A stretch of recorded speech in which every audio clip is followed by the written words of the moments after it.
Kakapasok lamang po ng breaking news. Kakapasok lamang po ng balita, isang malakas na lindol ang yumanig sa Davao. Mga guro, magulang kabilang mga estudyante naglabasan sa classroom para mailigtas ang kanilang buhay. Sanhi ng lindol matapos ang tamaan ng Cebu at ngayon naman ang Davao. Dahil sa malakas, isang guro taimtim na nagdasal habang ilan naman ay naglikasan. Narito ang breaking news.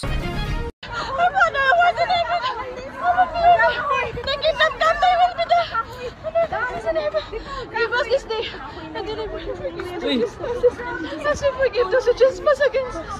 Don't lead us into temptation, but deliver us from evil. Lingkod lang sa mo, lingkod lang sa mo. Give us this day, and forgive us our trespasses. As we forgive those who trespass against us. Temptation, deliver us from evil.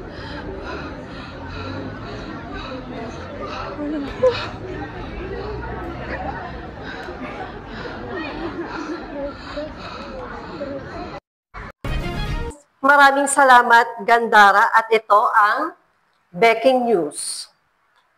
Samantala, entertainment naman tayo, hatid ni Gandara Bex. Gandara, ano ang inyong chikang pasabog?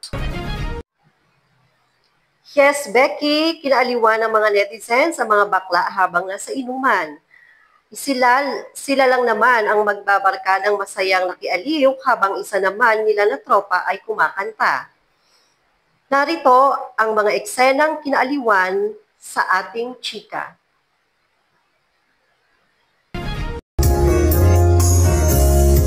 Anong sakit? Dapat lang. Sa aking dibdib. Parang. Ang pag-ibig na alam mo.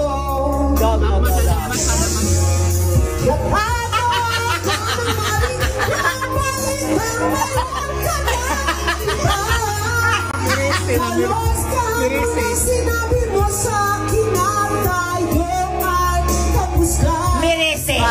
Merece! Pikat!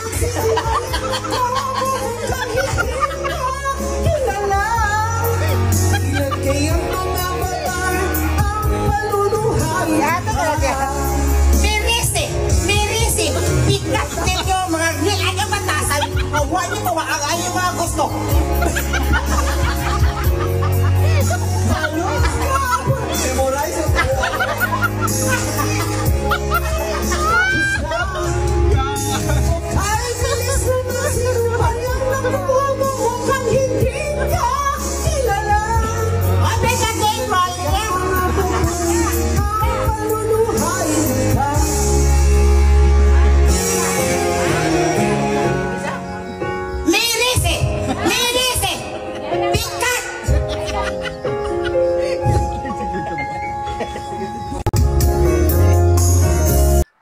Maraming salamat, Gandara, at ito ang breaking news.